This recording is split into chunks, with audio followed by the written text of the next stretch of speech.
Welcome to Kingsman Classic Shiswan in Ghana. Dwumadze yi din we aye mpobwa. Mpobwa sort ye desert, lufes, lipes na de.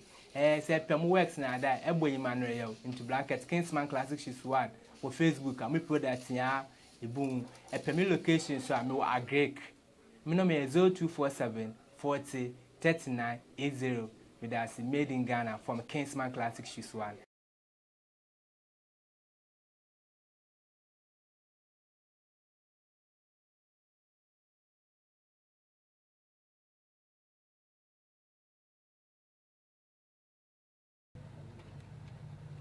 Ebusia yemobi akwaba no pay the by Ideas GA TV.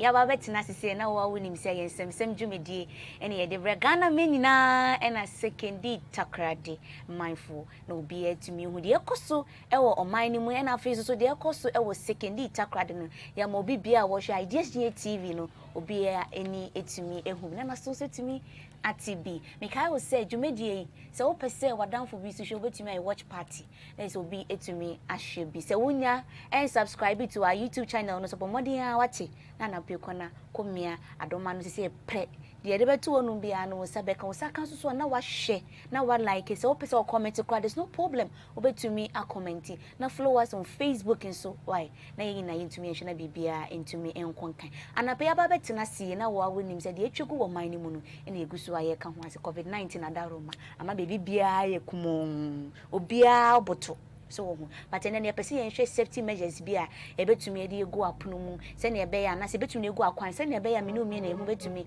ato yin na yin se e wo se ye wash yin sa use sanitizers ne ade e ma ye make unnecessary handshaking ni nyina emboa so pese wo coffee na wo ni tissues so obetumi aye unsane se na se wa coffee egum gently memma obi emfa ne hu twutwu sa wo kofro ka wo fro ka ne ma won sesa wi a wa sanitize won sa wo kofro so wa sanitize won sa ho bebe wo betan wo fu se wo nye save enough wo dey sanitize season so na won kwa atena won there's no problem so what you say hanya mi sure bibi anape no menya OSHA Association, a nationwide ejumeko omo share safety and so anything that has to do with safety omo and omo share so oba region yimu anase Ghana hase omo administrator Mr. Richmond Latte wa unim we Kote, sorry.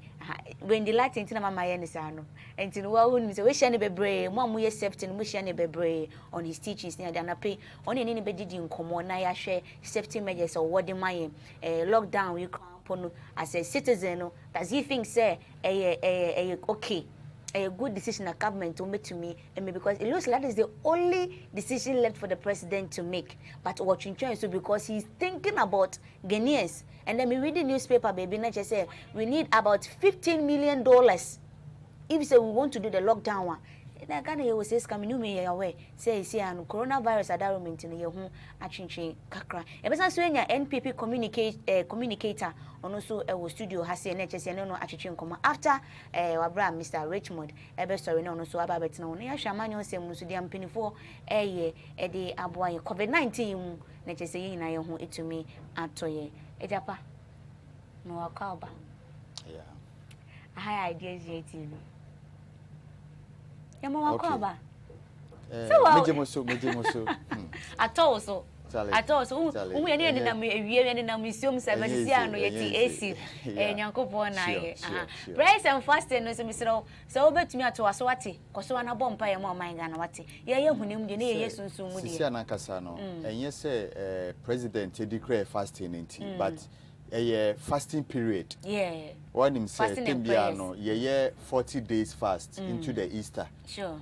And aka say 2 weeks so say they will enter the into no a fasting period that you will me the dada. Na we ababe ka into no more or less it's an addition. The prayer target no. I will say you increase prayer target no na ye de yare abe nyina ye de ka ho. Enti no nti o ma nyina ye nkoso mompa ye nka say one day penti no eno I said wo di bread and so wanya fasting no kra me see you so wanya fasting no so won pa choma ye nto aso wate na me sure ye nyina mpa ye hwie good dem anya sam kitwa o yes obi an so ebo empire Ideas has said the jumefo no bi no ye fasting ni bi but me ene mapam for the ye fasting ni bi pa obo aye dem kra meka see onyame on sure bebre enti Mr. Kote ye nhwe isi ano ye su say ye lockdown and as you see preventive measures in so no yesu e dey found because hand sanitizers no bebre na na ensign to me enkai ye ko enim no ye safety measures e da ho e dey man concerning the preventive measures and then the lockdown as well. Yo, medase na michia etiefo nyina. The tini say Ashefo. I say TV o. TV nationwide TV. Ashefo any omomo etie yen e wo mo phone so ni ade ni nyina no. Ye chia omo. Midinchia efri osha.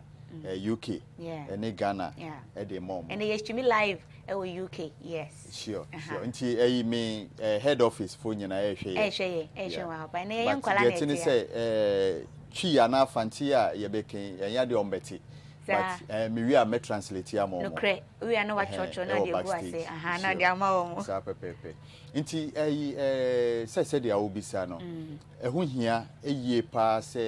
Ye man penny obetumi ayesa lockdown no e de amayen na de tini say lockdown na e wo say oye no e kwan ben so if you say me no nyina nim say Ghana has say no ye fan say about 60% of the population and na say omo empie dakro say omo kɔ adwuma omo busuafo enye de endidi intini sisi ano say ka say 1 week 2 weeks mama yempie yen hye dem to say curfew a no jidi say safo no de no mbeye me no kase last week na me ne penyin bi kasa CEO bi de okache me say wato emo 3 bags de dada last week I think last 2 weeks in na then we recorded I think 6 cases no kocho makese klang mo photo to sa Veronica bucket radenya anaponi obi ni mi si obetwa so say on to bi sisi kwan na so na me pa cho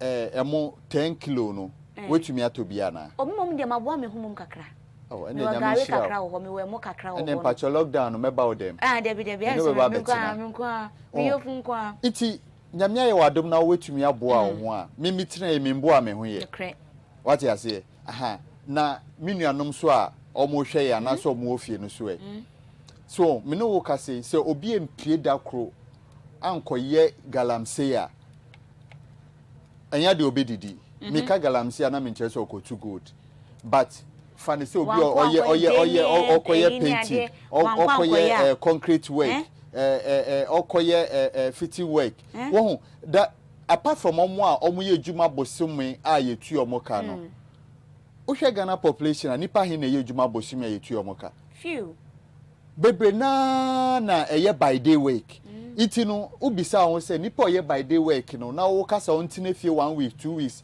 3 weeks mama ne nko adwuma no na sa nipa no be de because by day na okono sika hin na wetumi aboa no a sisi an ye kasa ye mboa ye hu a obetumi akasa me kwa koto emu ebi a 2 bags me koto gari ebi a half bag ana bibi what me ase uto emu na to gari ase unwie ase unya uje me ko enam what you say bi she fridge na ye kempo no fridge asemi e wakwa akobosu nipa hin in the world differences a betumi a store in toast said the bear and say what you say for this period of time and yet is this it say ye call for lockdown na afi so no yen hwe de keka ka ho a betumi aboa na nkoba ne say okom ebekuyen na mum enye yare no so what you say ye ma me mo nkwefo ma o munye bibia ni omenkutu banche ni ade omunya bibi ndo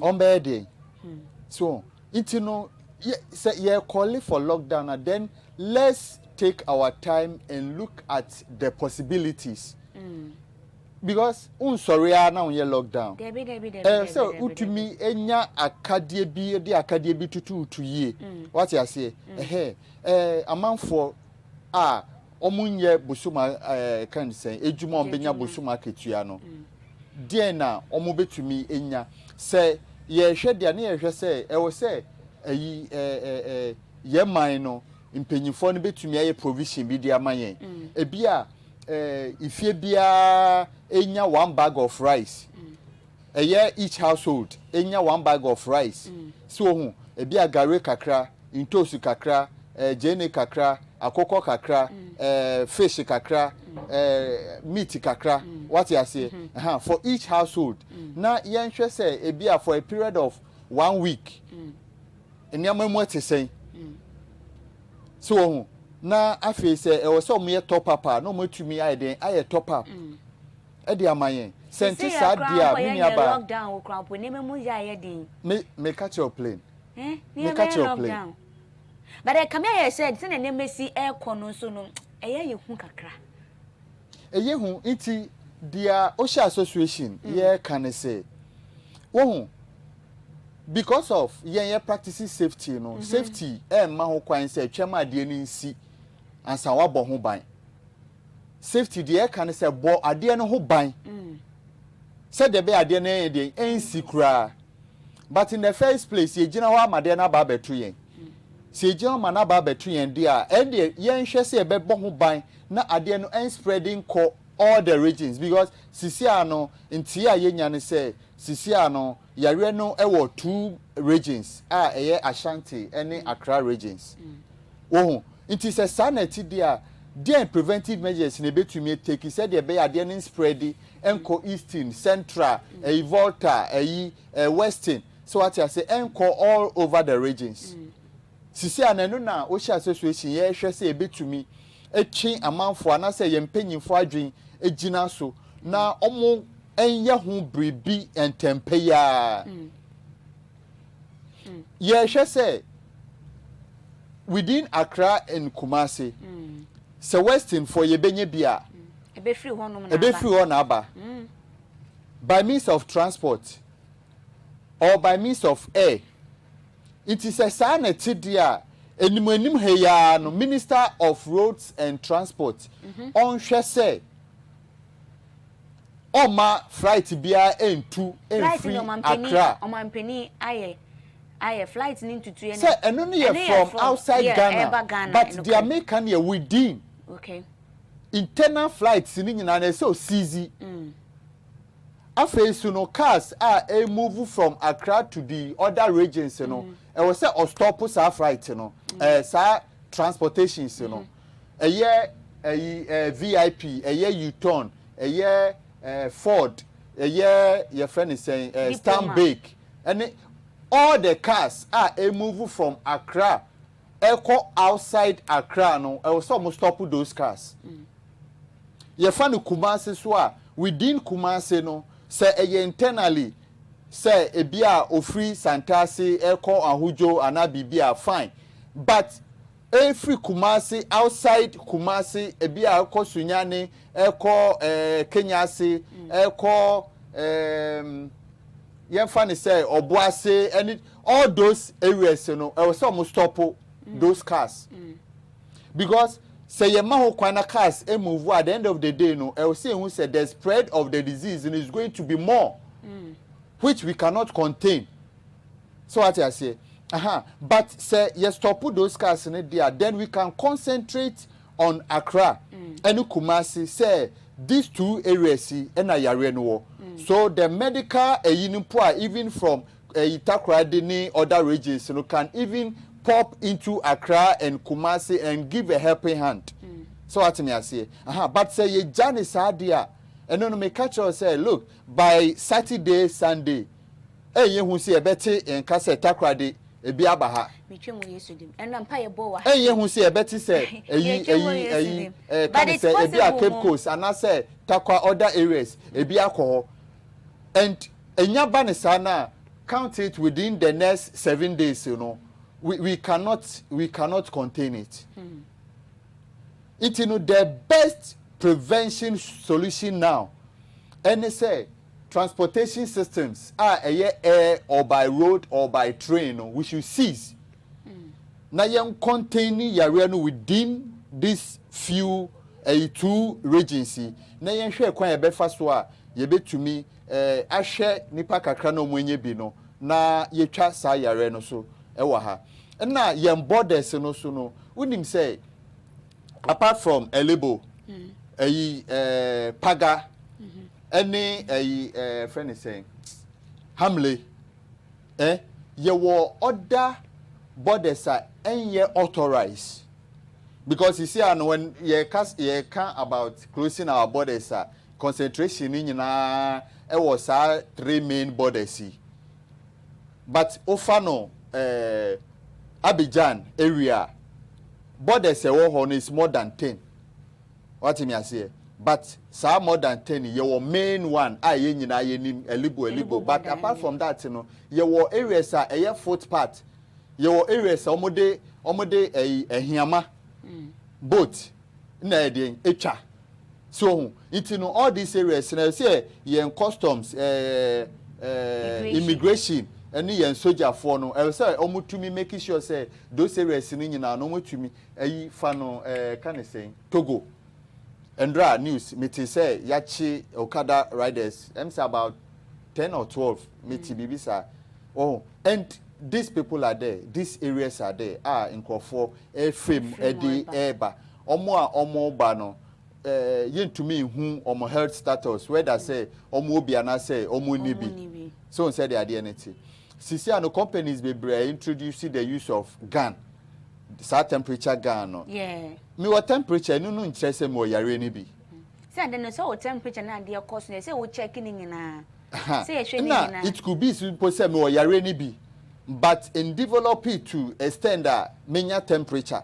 It in that case, you issue temperature no me unya result bia. What I say result have been negative. But for all you know, no primarily no me obi. E wo me mu afi na e develop ba. So say the identity. It you know say ye law enforcement agency no any ye man penny any ye transport minister. Omo hwe say sa kwan kitwe ya yabobo si ombetumi ahwe na omosia no kwan amayen said the be ya yare no engine sem. I think say and dance no say omo the testing kits ni bi e de aba health minister or mkokoshia penifo na mo hwa pom do mkokoshia e do so pa omo de aba ni na de ba. I think say that is the main reason be a president so what to ne bo ase kakra wo hu. The point is, we are talking about preventive measures. We are not talking about reactive measures. Oh, we have to be proactive. So being proactive, you know, fine. Yeah, the gadgets na ba. Gadgets na ide aba ni ye twen. And I say ye chama regions ni nyina say, oh, yare no embra ho nyina na mu yusu. Is that what we are talking about? No. We are talking about preventive. So if we are talking about preventive and being proactive there, then we must close our lorry stations. So we must close down our lorry stations. When we close down our lorry stations, Masa, it's not possible. What I say, the same way I say, Obi wa yereni bi no so wa Accra.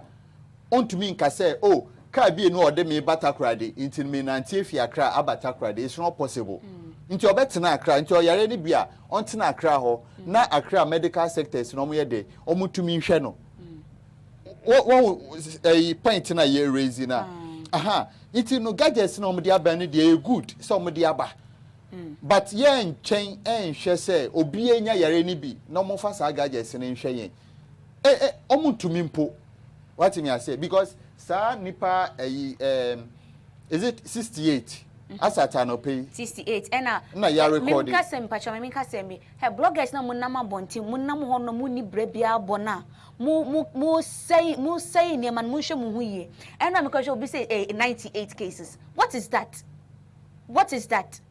wo na se djuma no wuntumi nya sit home men cause fear and panic bia it like sometimes it's annoying wonnim their Ghana health for ediaba. When the Ministry of Information for Ediaba, on the link is so Ediaba. If you need any information, visit their website, their site, and then get it. No more to one more unnecessary stuff. I cause fear and panic. I was so mujai. Oh, I was so mujai. But no, the thing say, safety no the can say. Every near miss must be reported. Every incident must be reported. Every accident must be reported. Dear me to me, ejina so I can say, omo can say because sa 69 cases here, sisi an aba out, no make us say no confirmed and reported cases. But there may be other cases, just say any reported, by your books. Am I yet? So, generally no omo afa say okay say 68 reported there yen fa say ebia there are other 20 or 15 cases bi o wa eno no impanyimfo asontiye nti no mo fa nka ho no omo de ide omo aye bibi na omo de ashel but eno no causing of fear and panic. Yes, but the aye can say ye be susu achre Ghana munyina say mpacho we ye ade a esese edi suma say uwo bia you hwedi what you say na bra out na impanyimfo hu no mo hwe kon on befa so a on betumi aboa we ko put the wunti ahwe we ko president na obefo ho kane ade nyina so what you say em say quarantine no musuro but quarantine ye hwe quarantine ni say me na menye bia ya mami edan a me nko a me dem me wo washroom facility say ho baby anopa medware me pese me jam na pese me dwunso a baby a me dwunso what you say on be ma me eduane edi anopa ewia enwumbre me mobile phone e wo me nchen se me pese me frɛ me yire a metumi ene na akasa se pese me frɛ me busuani bi a metumi a eden afrɛ no se me pese me ni obi a menim no a me won ne number edi nkomo a metumi afrɛ no eni na edi nkomo so on said they are mature no inti quarantine no enye bibia hu but eye ade a ye twon free amanfo ho said they be on fire no enkosan wo yire on fire no enkosan omba on fire no enkosan obusuafo na at the end of the day no omunyina enkoye affected what you say nipa ba kun ewu a eye sim say nipa mu ebewu what me say inti no self quarantine na either self quarantine na say aban no ebe quarantine no sa na kire what you say enye bibia ehu na enye bibia isuro say o ebia bibia de me kwa akoshe na say do akoshe prison na ye ma oduane ndi na you have access to everything TV esi won chen programs are open nyina no ye de o hwe wo radio ho wo tie dia ekoso but at the end of the day no the thing say ye mpesa odi yare no ebe sansan enkrofo na abeji nsemu na say ama how bebre aba eman no so nti na ye kan about quarantine no but enye ade a ehu bebre we say yesuro nti se wo bia ye bold ko hospital what you say na ye test ndru esese ye de ma no ye fa ma no ye manage ye contain eyi no so what you say na te say yare na ebe de ebe fru mu na ye negative na ehu se nko a se de be a unfan sansan nkofo na engine semu mayen it is self quarantine no and eba ne sa so a yetumi hu nipa dodo a omu ye den omu wo bi na sa block case a working enya de a ebe ye adwuma if you say obi a obi na obi obi bia na tumi aba out aba ba yi ne ho adi ma yetumi akan na aka ho nti no figures afia beba out no accurate figure a obi ntumi enkotena baby no fa bi de embram beka ho Mr. Richmond him say Mika say benya a communicator from the NPP party about the cancer studio and you know ye be say share because we have to really talk about this and he say a be report here home men slow ate coronavirus share enya dey be to me kun easily.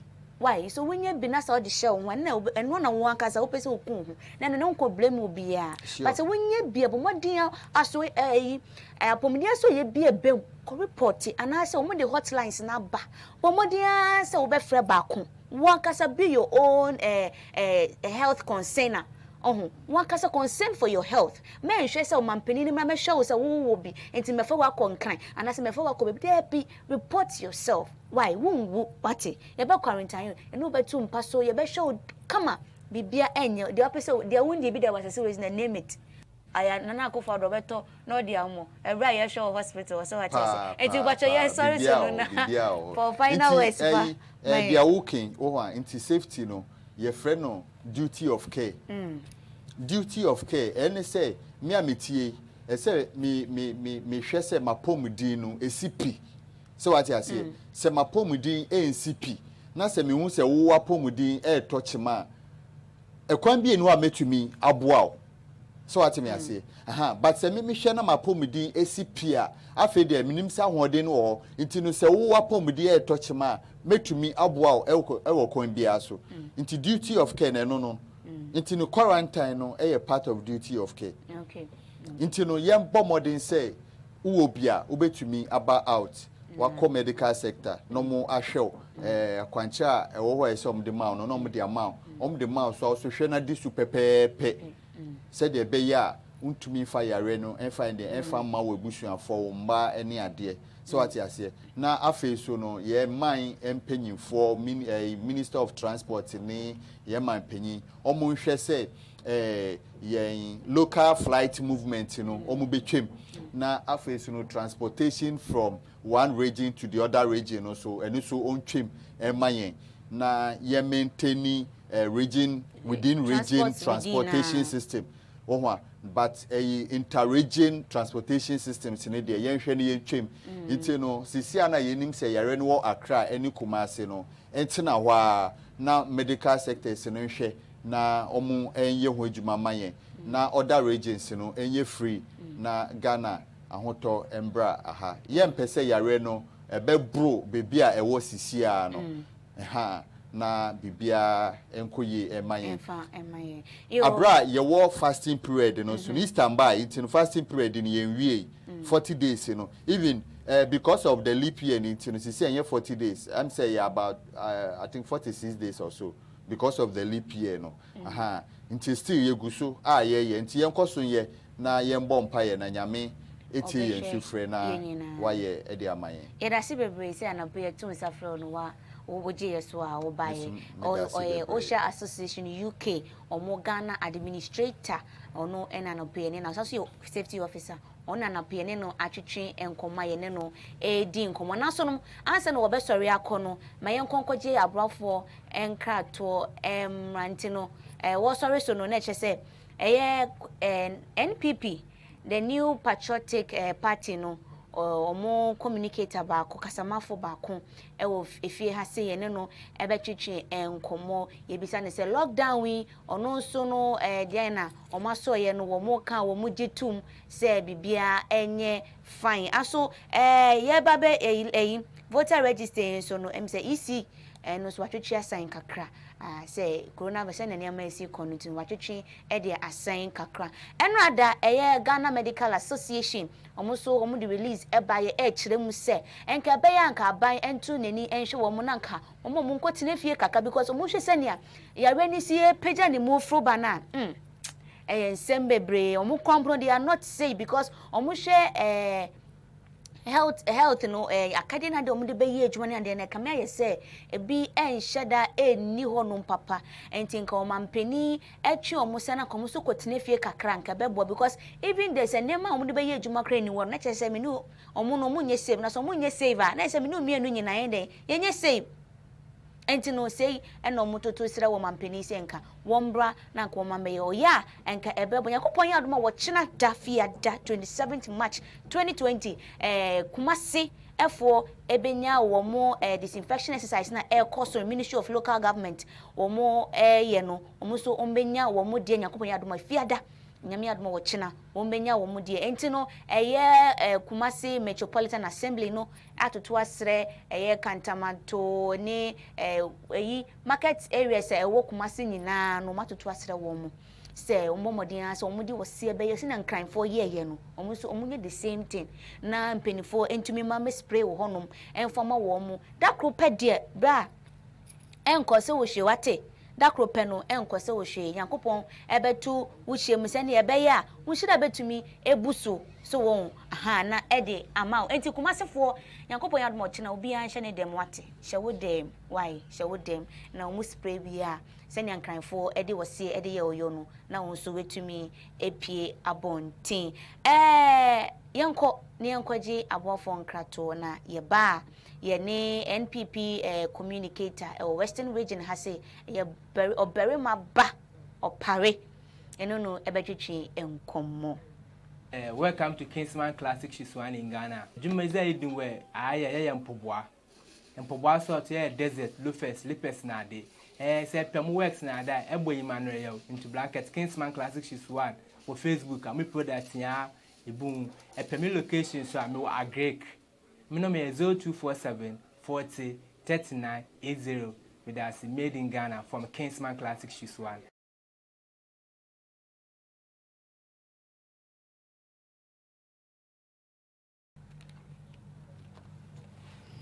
Aha, enti no yakoya ba makacho say na Western region ha say no was ope baby ebetumi classic shoes e dia mawa obere ma bo pe life pa enti ne no say ope baby a obenya classic shoes e wo region ya ye diem na watopa na washa Kingsman shoes ho ukwa obenya bi na che say wato na so wadress o mani hu o for 3 so abesi na say wow, there's a gentleman we oni ne ko baby a wo so hono ha ntina wako no akwaje wodie prices ni very affordable life, trust me obetumi akotobi enti antwentwen so why antwentwen so modi ana chese wako na usakokonya ushu kama eyi acid munyina mu konkopem James wahye chale na che mpacho bo modi akọ Kingsman classic shoes onu obebo na nso nsa etumi akebi enti ne se na meka ye nenya obere ma ba opare oye communicator, and we all know say he's a good communicator. Or ya man so say no pija ne sane ade no di agro be show bruises ya aha wono e wo fidie mu ha say ya woni ye be so matwetwe enkomo eno ti echi akese enkomo efia constituency ono abu Joseph Kujo anope from Ideas TV echi obebre nim say woni ye so e be hwe ne life MP so mo sekenita kwade ya say na ye regional minister onso anape enchi akese ye de maun eja opare Emo akwa babe. Me Josu mi nuaba. Ana pe wo hwan yefe. Corona ni mbati wo hwan yefe pa. Nyago pon gusu hia ne mba. Kakaka. Ase ade nyina emu no. Yemfa enase. Yemfa anase, yemfa mani. Yemfa emanu enti mo gusu. Se sa yare do mi abe no. Nembre be so. The time na aba no. Nembre so be sa yare aso. Ti e bonya ko pompae se bone bi na ya ye ewiase afa na nyina bone bi na ya ya odi enfom so beche and we so no e boni pe bi akokon so se ade bi a oye bi a no na wa hwini because ene aya atore nchem se ne ubisa ye ka se ye lock down the whole country a ubisa ho se sika ben na wa pe to aduane ben na wa pe gu nti eka bibi kire enye to aban nko a yen kasa nipa dasani the way obisi aye den abo because bible na kasa okwadwofo contact ya nchen hwe na akwan na huni nyansa o hwe ntatia so a obo aduane anu gu otwen nsu tobre no cre I think Proverbs 6:36 or Proverbs 6:6 and kasa asem so open yansafo pa kono ko hu abotetia kono be kire wonyansa no cre ejo pare na o fasting ndra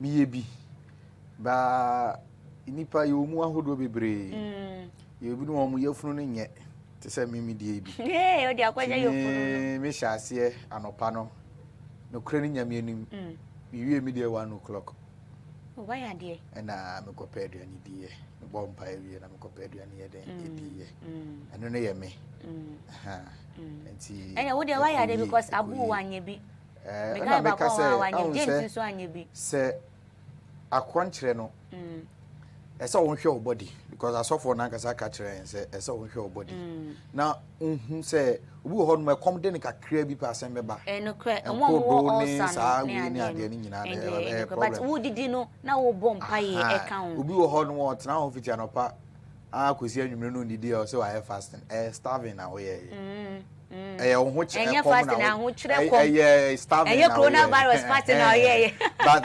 akwankyere no ene mpaibo na ede ene mpaibo na na mampa anti uja wadu yefunu ato na wo sanso ye den ebo mpae no na ye nyankopon de no ba se wa refri hu na wendidi na ade asande ene starvation coronavirus fighting dia enra mi hu obi we compose nice video music e dia coronavirus but it's so educating and me nim say tech no mo honom na metumi e play my asha but enye ready so a e betumi e movie on me ami colleague e fe no to link oko Facebook a obehu no ho we compose nice so ga watch re say na e betumi a continue I using hand sanitizer no e be di preventive measures ne so say na e be bobo nyina e ho ban ana be de na yenim COVID-19 ho abobo na egusu ayedie endo a say health ministry no muko koshia mpenifobia omoje akade omo be test ni ade nyina I think say omampeni egusu a wo ye na femudie na bebe na so ka say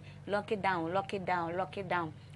so ho asem na egusu ayedie abobo ehwese be lock down pan dia aso omanya ye ready pan because it looks as if that is the only a year to me aka ebetumi aka say ne ya na say na say ya hwe say ebeboa na as a nation as a country no ebeboa na me da se bebre me di kan kasa baba me nsa mbɔ mabaso eni dwuma pa mudi eboa na ya kyerɛkyerɛ yɛn ho sɛ na be ya yare abe obi abeda ne ho so nti ideas GH mo bom ho modern pa e mo amudie mu a ya sreti for ahwefo so say oko social media Facebook ni ade na wa share no bi so ayede ehu de ekoso no bi so ayede a share ade ba ko no say western region mo ma yen ni nso yen de me hu program bia me like it samantimi an share crap at least me like say na be ya enya we ya de meta hu pa meta hu we ya de pa ne nya me sure mesre wa wo hwe no me hwe ne keke share na obi nso yen den share na viewers ne doors when them mo encouragement en hu say ade amo ye ne kofo ani ye den e di echiri nti mu nkoso ana mo ye den mo aye ne mo enti nyakopo nhira mama ba mu bu esisi me ba topic you see in discuss is here on the say you're locking down the whole country amai a try hu ahia wi ase afa na bibira coronavirus by measures are amani bidia to dwane say inclusive o mine nyina memo BNP je say enko ba bi obi an hye dem wotu kwan a omo ye abochefo ni ye ntom pese ye so ye neza and amai bia mami kan say amai bia ne ekwan a omo fa so di omudwuma ye no kre wo hwe sanka omai Ghana me wo hwe de ba bia anka wo support say anka ye inclusive down the whole country 50 billion Ghana cedis ebenya. Oh no, me say anka okay. Say anka ye be close down the whole country. See yes na US for a year, Italy for a year the same thing. India for so I the same thing. I think South Africa crampo person almost omo there omo ye bi. Nti wo hwa man ni ade nyina UK so crapo ye bi ni ade. These countries in nyina it started some close down the country because virus na abano. They are nimdie omo nimdie wo saa ahobambo sem ni ade ama ya tie ase ne say yes virus no ni nan a ono ankasa be nante a no da be hia wo nemu eye nipa ene de nante enchi say wo mimi wo bi na se ma anko ba bia say say mi nya obi fa anko ye den na report wo huntem so yes na me report me huntem mi nya obi fa anko ma no no bi nso de akoma obi engineer say unya self isolation no na symptoms na start say show na you start say ye ma undro ni ade be boost immune system because as atra ye nya no edro ye enti say yetimi yes ade na self isolation na ye mpiepie nko abonte na etimi reduce the spread no say e be spread akwa mansan so ayede enya bi enti wo hwe ne ho no na anka yes anka e be close the whole down the whole country down say na be ye bi nko na bi mba but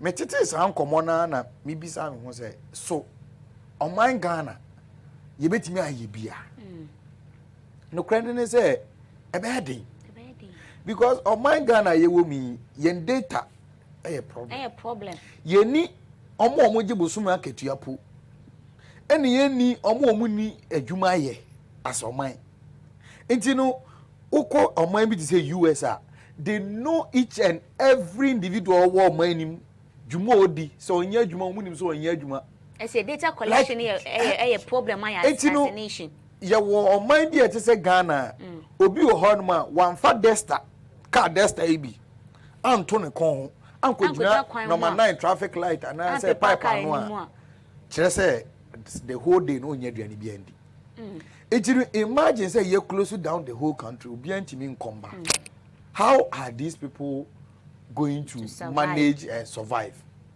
ya dwene eno so ho ana men kan say lockdown no nya de papa wo na mum ye no ya dwene ho ahu say nipa no no so se wa mpagya ni bidie anko edwa so dakora wonya aduane ndi ya adwene ne ho ana anadu ya measures are here for to make sure say ye be breast ayare as a president etwesika to say yen fumigate yen market ni ade and cameras echo around no just say obi wo hopo a onyaya nka ye wie ya nka obebo ani nyama na nko to ade because the whole day no so one ba me one city be wo market ese won't imagine a country like this. How are we going to survive?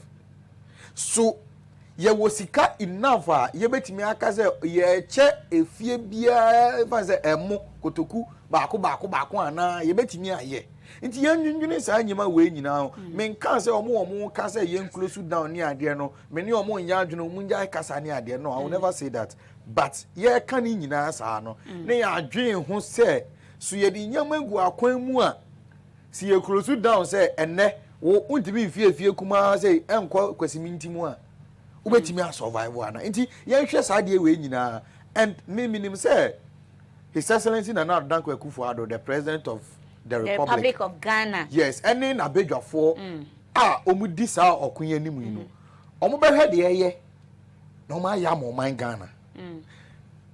President ne start here say sisia flight bia ntimi free country bia more money.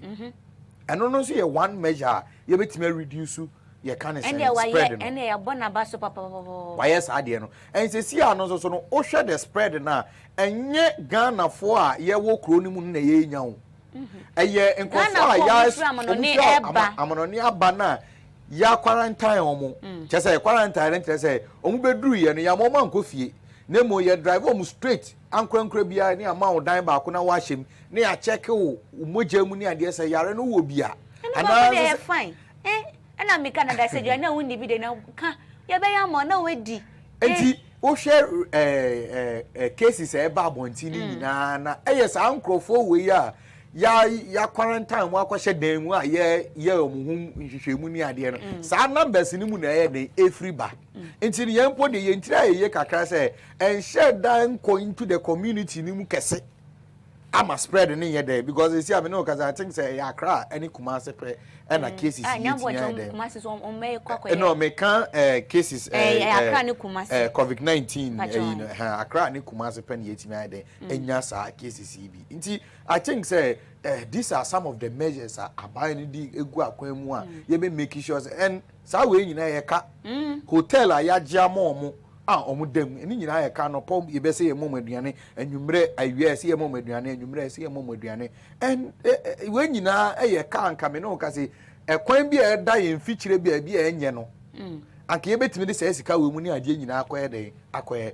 but because of sa yare kranko yi a ye nyina ye tu so say aba ni nche say preko aban atwi ni hunu nwi atwi team fifre eyi sika de koye den e de kobo sa edisa kudi sa adwumadi enti I think say when we come back to say you close down the whole country now I know say 24 say ye ni pem say be close now I know say with the kind of leadership I they will come out with the best solution I be boa on mining nyina see e kopepre ho because USA ye bi Italy for ye bi ama ya omo akọ manimu ni ade ye bi nti Ghana ye bi a se na bidi kan no say yes say usua obi na sa bibi sa omo wo kasa bi omo kan me refi kakra but usua obi na sa as I say usua ni ye na wan ko yesu atra ko yesu atra na ho akoye den akwache nti sisi and the mesre ni say Ghana for obia ma na koma entoni ye preventive measures a omo de abase ye ndi so no na say ye ndi so pacho ha sanitizer edakam nti some so mu obi ye obi wa ha ehye ho some PBC as ye ba na je say ye de apayansa nti no nkita hudie bia oni nipa da sani bia bedi say enye say even po nipa da sani ukopeja ade kora na upeja ya unim nipa kora odi kan peja first ansa oba be peja eno ada na metie Peace FM news ena na obi share the way of us so a contract virus o say ye de ade mu na no ena wo kwa akwaji nti wo kwa akwaji ne package na keke na odi ne saso mu no enti eno asa besi asama American say yen di nhyehyeye a mpanifo de ato say yen den yen di so no and I think it means ade na ebe den pass yare betima ade abaye so yes yen horo yen sa with running water no so nkyere say ukubie pipe na nsu na woni pipe kra na say okope pipe by force betima nsu agu cap mu obi ahwie e agu sa so eno so eno sa na the hand sanitizer na yen sound first na say wo say nsu na say wa protect dia yare ne mpese be hu ne say udi nsu agu bom na ohoro nsa obom because germs ni virus ni ade nyina sabe gu nsuo ni mu ansa dem no enje say unim say wa ohoro nsa na so ye de ohoro nsa na mum say running water ni de say nsuo no ada say egu fam ana say egu container bi na wi a wa den wa hwe egu nti yen ne sa na hand sanitizers no so mo say yen nsu no so yen nsu na ye den na so ye be yen I don't know has come back to yen ankasa yen Ghana for we are the cause of our own problems coronavirus aba obi so say eno ho no de be fa wan de e de aye 3 cities na 20 Ghana and I say season bia ne de banti ene de yen hwe na yen boaboa yen ho ba because okoton ade na ne boa eden na mentimi anto na me de kopeja ade bi na so ukoso mu a so aye den wanya bi upon o sanitizer ne boa eden sin ewiase afa na nyina no ubenya bi sa sanitizer ne ntimi nje nkwa sa amre no enti yen nyina yen da yen ho so na yendi nhyehyeye ampani for the ato wo say yenhwe ni ndi so so o mampani dada ba be kasa e dey afa the fight against coronavirus hu na yenyina ebonse ma no say kasa ndie wa kasa yie mu abedi chiefo no na omo ya ne ye ni say dey ye amende no ebi mu kasa se ni mampani dada be kasa ye anana agina no yie anasem fan so munyina boma omo fight near CCIC connect say on person mo politicize virus na the fight against the virus na saying because Ora Johnson na see edu nketia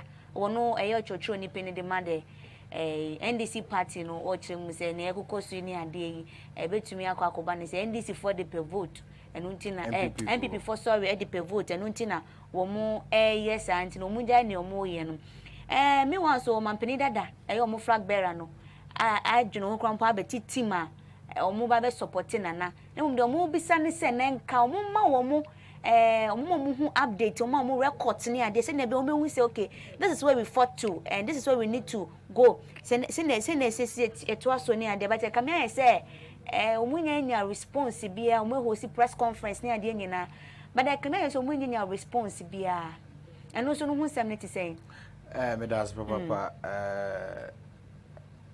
quite unfortunate yeah say atorenchem say atu wi ase nyina na bi ato o man Ghana na ye pe asem no pumasi bre na ye usual politics ye de bibia ye o man Ghana mu na ekowie say ye de virus ya abai so abai ye politics you see I was so shocked and surprised to hear a general secretary of an opposition party to say president nhyehyeye a ode ba ye say sorry yen fam yememe nhyehyeye mu sorry inclusive down mosque ni ade inclusive down night clubs ni baby a ye bodwa all public gatherings nyina obi bisa me say no mampeni o ka public gathering no one can night clubs no me say hey mo waje na no gathering aye bibia yem pepe so enye yi na you have a general secretary of an opposition party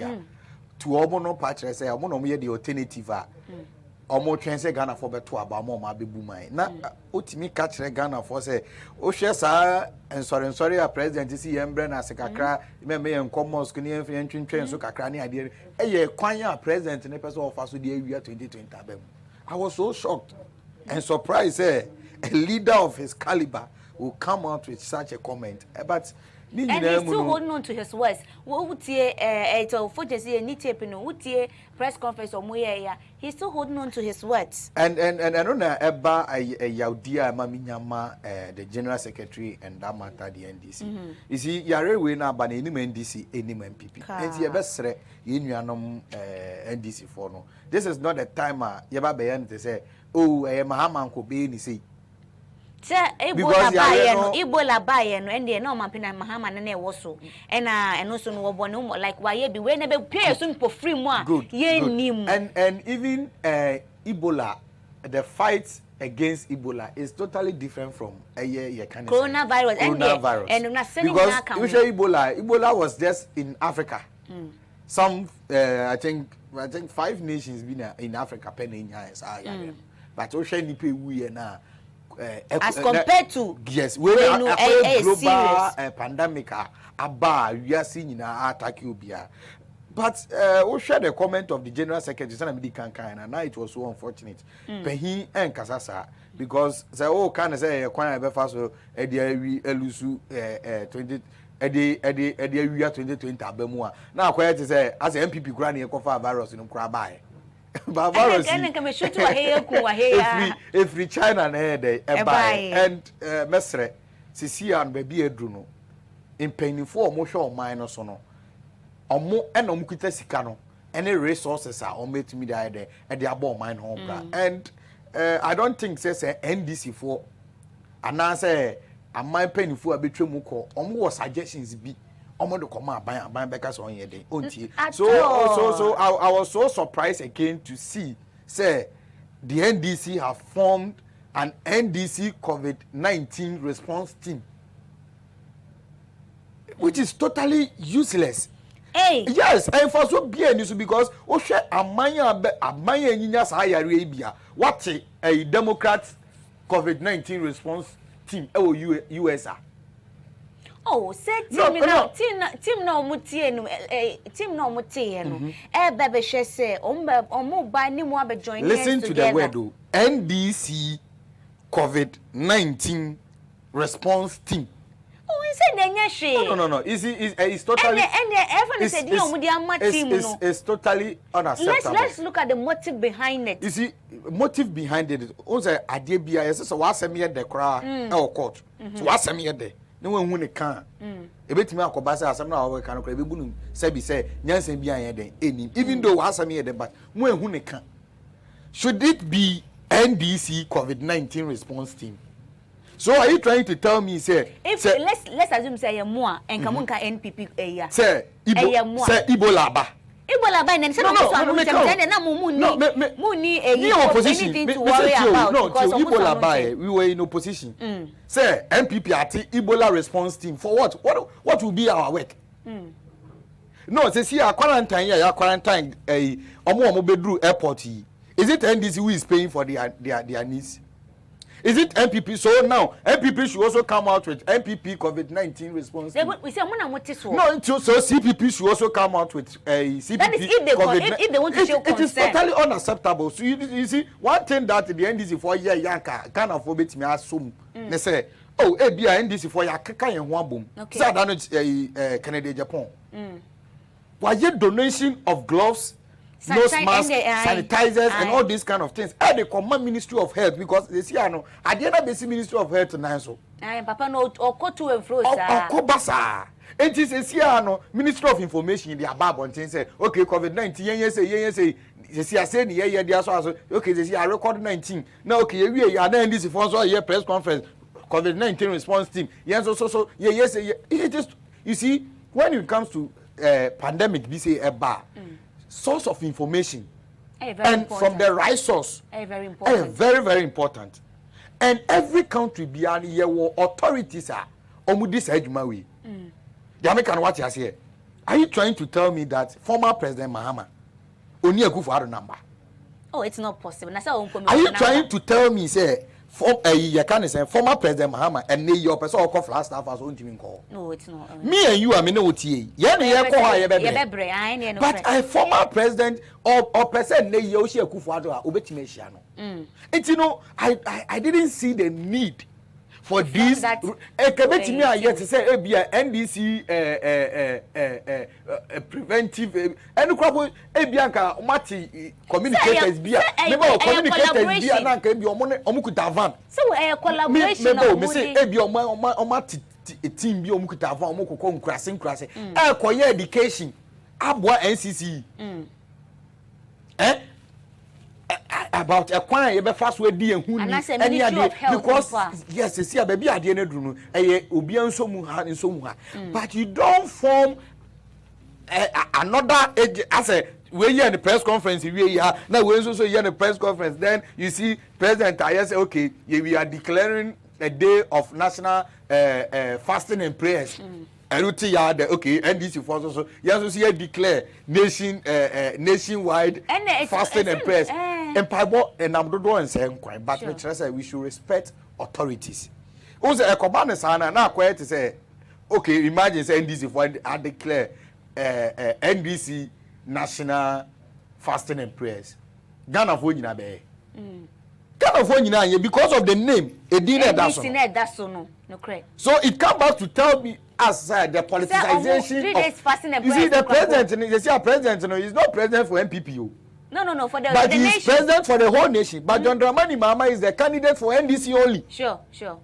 so you know or ye bibia they shouldn't do it as if say Ghana for never be yes it should be say nyina Ghana for nyina no mo bua na akofo no was sorry no they say the one year no emu aide etumi epeja yet president declare ndra say ye nyina yemfa yen yefunu to ne embo mpa ye obi aye chief imam Pentecost ye kanzen Church of Pentecost sorry penny or down Assemblies of God ideas church na ye obi aye ni but imagine say NDC for national one almost some day chief imam bet me pass here ultimately kwase because of course the kind of politics aye no krom one say no na is a chief imam so NDC ni na Pentecost ultimately so what I'm trying to say ni nyina na say baby aye do we need one source of information which is from the authorities from the Ministry of Information good Ministry of Information from the authorities and the authorities are the people in government and those who are managing our health sector. The American watchers, into from that angle. Into I think say the omoye na dano no anke e bia team yoma for me. Na nka ma trend sem e de good paper so. Oh, but o ma trend sem be so. Sem asat na ebi wen. Omu hu sisi ano mu data ma ye dia e koso ni ade nyina no so hu de o so betimi aye. What information ben na sisi aye hia yen fa mba every day na me no cause the Ministry of Information press briefing me no cause yes at now they are doing press briefing on the current state of COVID-19 baby ayedru until the informations are coming we are doing it first sanitizers we are doing it so what I'm saying is if the NDC have a different view what idea never first say much legunkrata so I report come and they are comma Ministry of Health and as a Ministry of Information. Are you trying to tell me that rather than say yebe frame media for mombra na no so say who are we listening to in this case why the ATA no oh na setie mpacho meba yamfa ne say wo waso yi na ebia honorable Joseph Kujo wo ye ade and as a regional minister kra no wo otu apo anase wo di dwuma bi a na eni etua na say o ideas ye tibia so pese be den yesu ya form team say pese ye mboa I think say team ya form say pese be the motive behind it say ye boa fight COVID-19 so in this scenario no nka momo so you have to also show some interest be to them as in the form of welcoming them so that you know but it looks as if say bia the things say you guys are not welcoming them and you know in a small way no almost company atoto say doctors are mako pensions so munyina omfo minim die na omo de meboa na yentumi yem fight and almost omo afem no so doctors na ade a munyina hwa pomodi mu nsem so and side dey so yetimuni it's why you not welcoming them doctors are present are from so munyina meboa aye no kre no almost so doctors fight against COVID-19 former health workers I want also response team. Pensioner no want so ma buy press conference. No almost so you see se kasa ne doors one. Ma ye nya the right source of information. Any bia na oka sendra news portal be published here now 90 something. It is anka news portal no so a press briefing. No so your authority on its own. No so man briefings on COVID-19 why are we going as a nation? What I'm trying to say, I'm not saying say if the any political party was saying be but a choir be first one can say no. So one can hear or politicize the whole issue. Yes, start here the way a coronavirus by. You see, start here NDC for year. Yanko fact Ghana for what China Embra. Wasn't that the case? A president three more thing. In California, you China, Umbewu, Yanko Sao Moba. And no dear, and no dear, and no dear. And on a metro say, a Samo Basana, Obi Abekebi. But as I said, ordered 2 tables, so now my experts for Eshishim no who the area the best. And it's a main person, Casane Bedorson, no way a mounted platform, no, so Canadian, away Canadian. Yes, I hear who the riser. It's NDC for kind, say, President Timor Ding, the so Timor Ding for crap with the essence as Abu Sam. I uncle for China for Maye. And uncle for Mobile and Canada, that's what baby you are. And mind you, country bit to say Italy, US, UK, other countries are normally record high, no. Sir, you can't say Argentina this for the money, and no be no more here. Italy for plane, AC China, almost a Salmon Crawford, which World Health Organization for a 2 for say. Sadia no more yeno, a very dangerous no more yeno. Because Adiana Abano, our China. And you know, a year there, some Crawford, best Salmon Crawford, best Salmon Bow, a year there, Muba compare.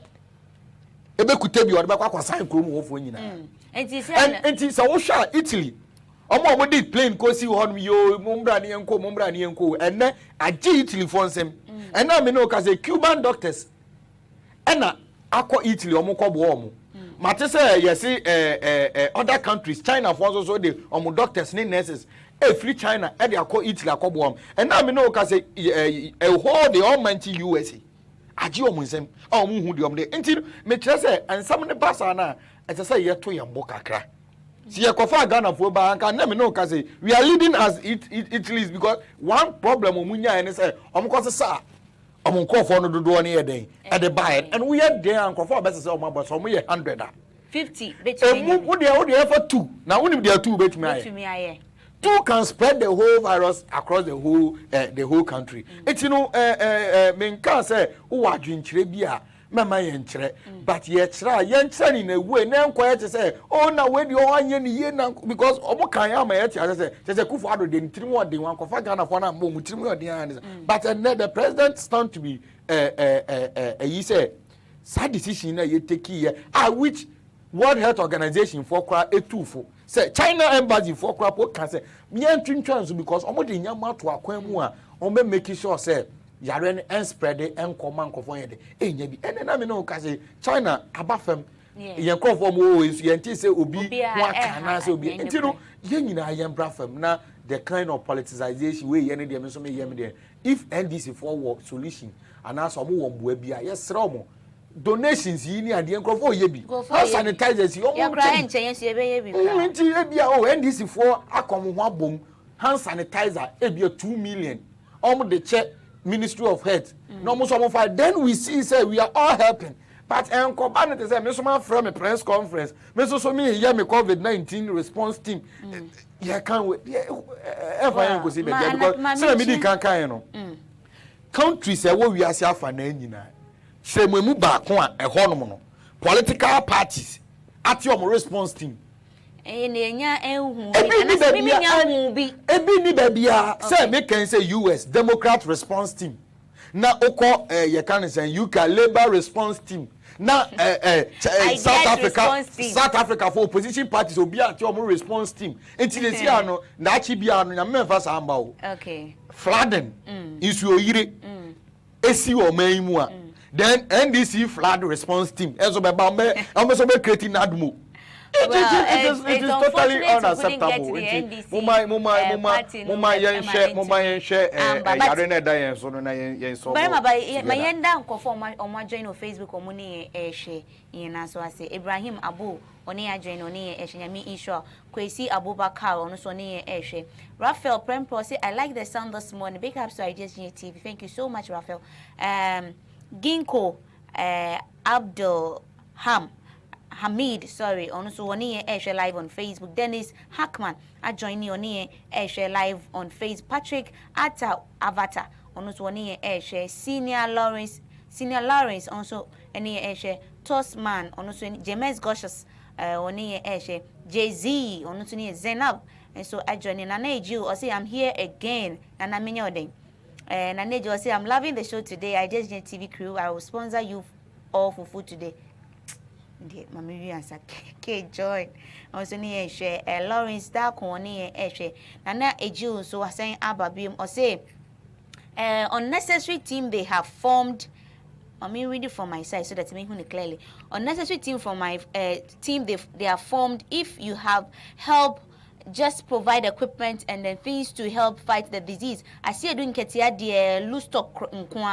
He doesn't deserve his age at all.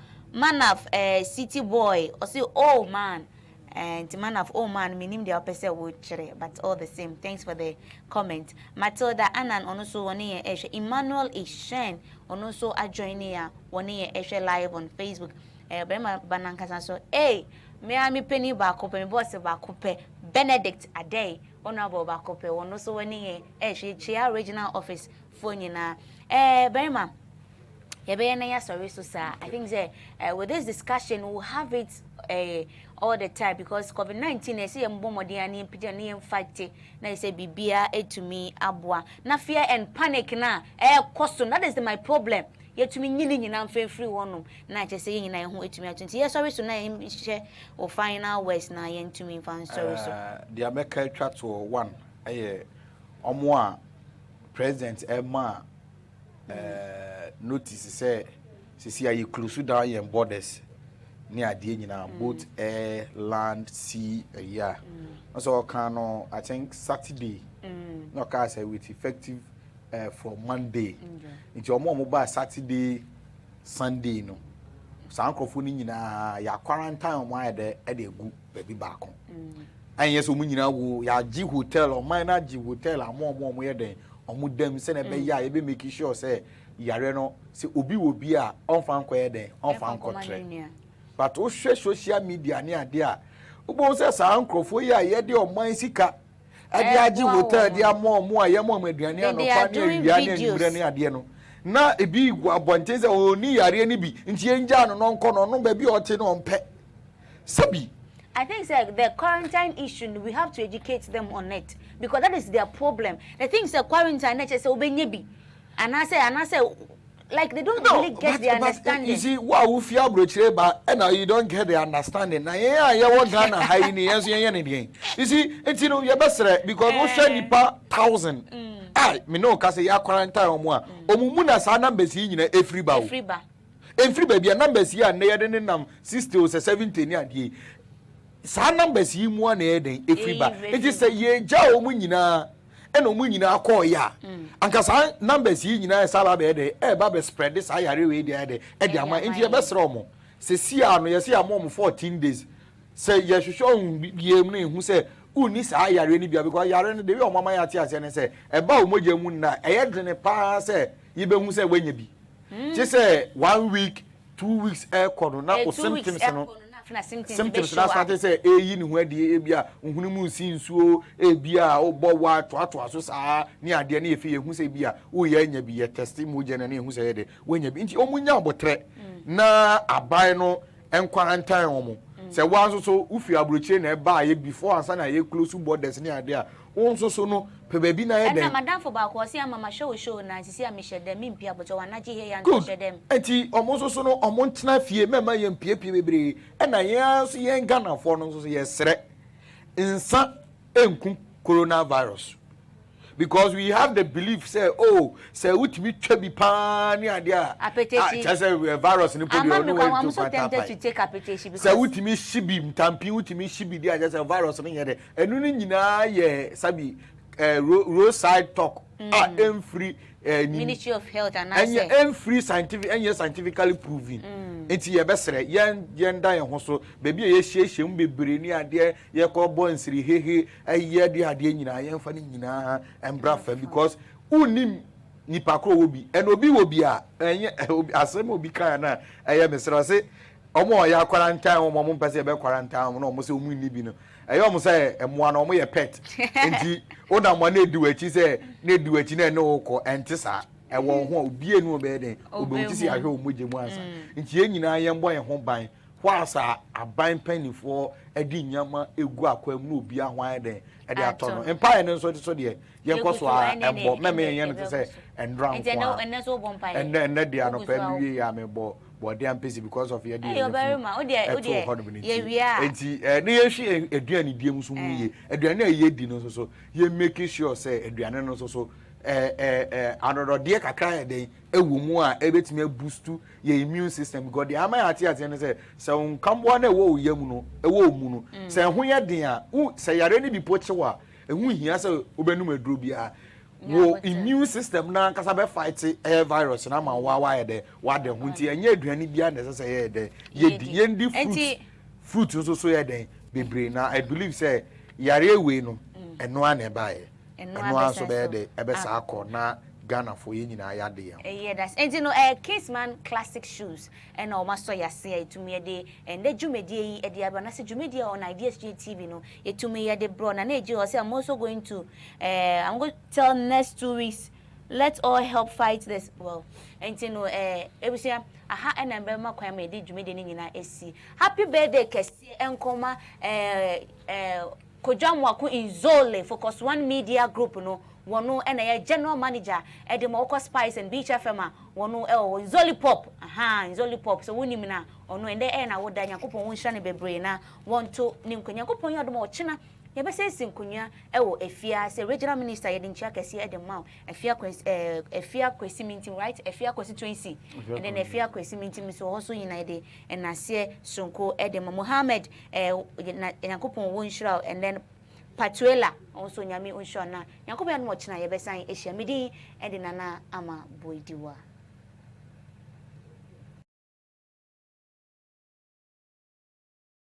Welcome to Kingsman Classic Shiswan in Ghana. Dwumadze idin we ya mpobwa. Mpobwa sort ya desert, loafers, slippers na de.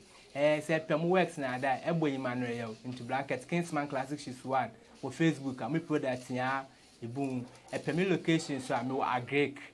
Me no me 0247 40 39 80 with us made in Ghana from Kingsman Classic Shiswan.